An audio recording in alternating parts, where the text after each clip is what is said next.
Hey everybody, I'm making a video today about the Dualsense Edge PlayStation controller. It seems that stick drift with these controllers seems to be an issue. I got mine in even out of the box within a few days. This is the second one I've purchased. Was experiencing stick drift. GameStop didn't have replacement joysticks. Sony seems to be sold out of them all the time online, so what I had done is I'd taken mine apart. It was the left one. And taken it apart and cleaned it out with some isopropyl alcohol, put it back in, and it's been fantastic ever since. Now, the right one was doing it out of the box a little bit. I made adjustments on the PlayStation to take that play out because it wasn't that bad.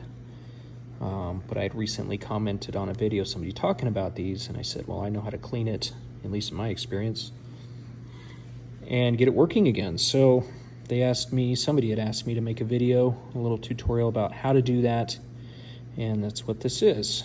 So without further ado, if you don't know, these two are removable from the Dualsense Edge controllers. You flip it upside down here and there's a release button right here. So we're going to pull that, catch it kind of with my fingernail there, which I am not very good at, but there we go. Click that over.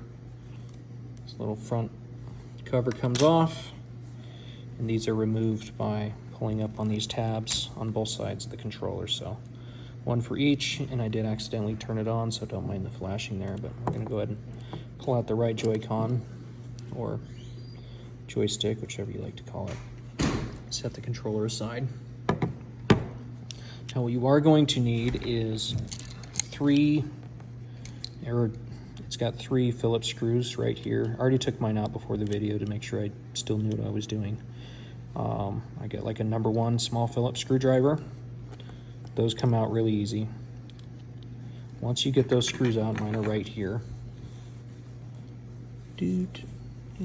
Okay, so there's the 3 that came out of mine. See if I can focus on that.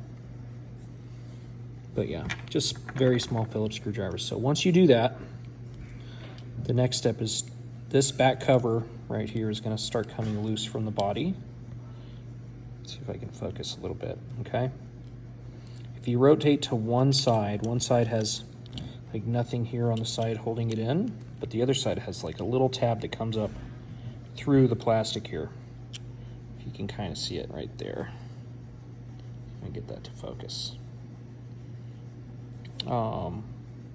And all you need to do is pull up on this plastic piece right here and pop that out. Now, it still has a little lip right there.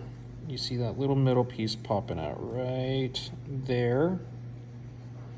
That does go through the bottom of this hole right here in the bottom. And it was folded over on the top. On my other one, it came out on this one. The top of that plastic did bust off. No worries, it broke. But once the screws are in place, this thing doesn't go anywhere, so that little tab is pretty pointless. So once you take off the back, just set that aside. The next thing you're going to want to do is pop off the thumb pad. Just pull that off, set it to the side. Once that's off, flip it back over, and you're going to want to pull out on the circuit board. Okay, and it comes almost right out. However, this plastic piece around the joystick here is just pressed onto there. It's not too tight, but that needs to be separated. And that's the function button. That just falls out, no problem. So you can just pull it apart, and then there you go. Now notice in here, it doesn't matter what way you put this back on, but it does have a slot in the back. It's not a round hole that goes over this, and that's not round either, but there's no like right side. You just put it on there. So once you pull that off, you have all of your pieces right here. So mine has like a little piece of hair in it. It's disgusting. So I'm just going to pull that out. And then I did what I did with the other one, and I haven't done it with this one yet. So I got some 70% isopropyl alcohol. Okay, this is generally electronic safe. Oh, there's another little hair in there. So we'll pull that out. Here we go, little pair of tweezers. And basically, all I did with mine was I just poured some isopropyl alcohol right on there. And I got some napkins right here so I don't make a mess on my table. Just pop the lid, okay?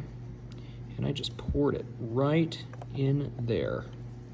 And I let it fill up, okay? Then all I did was I just wiggled this stick around a whole bunch. Now, this isn't gonna hurt the electronics, at least it shouldn't. Don't sue me if it does, but I've done this with hundreds of electronics and I've never had isopropyl alcohol ruin anything.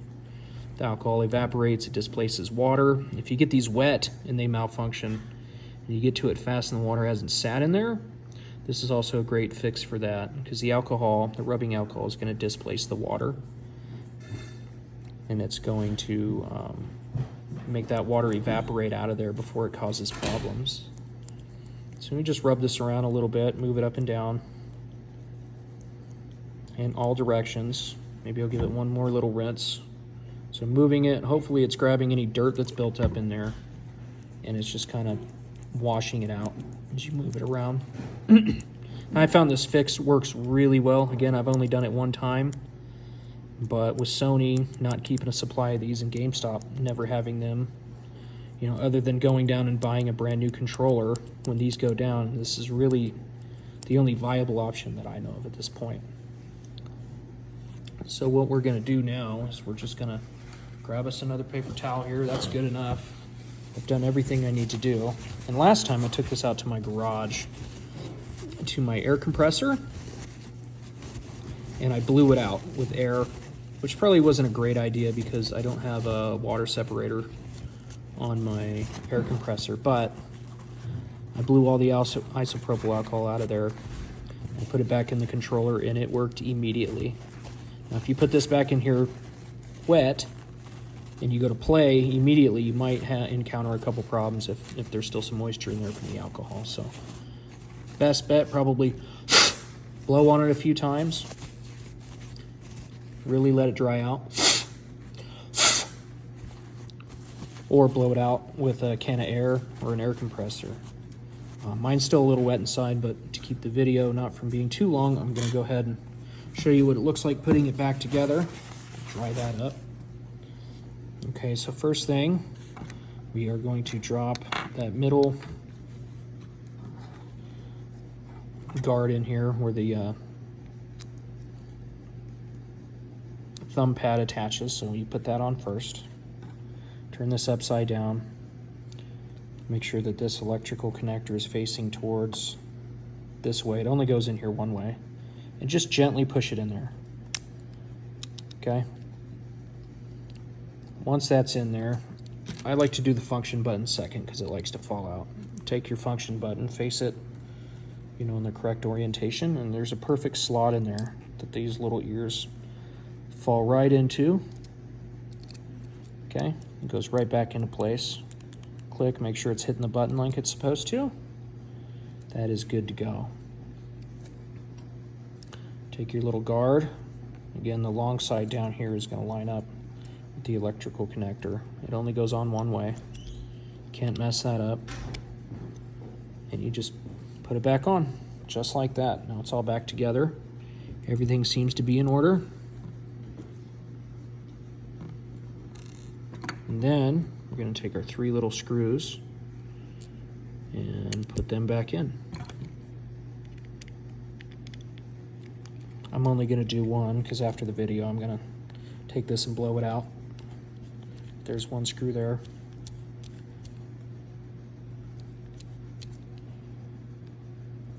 And don't make it too tight, just snug. And that'll be the end. You also put your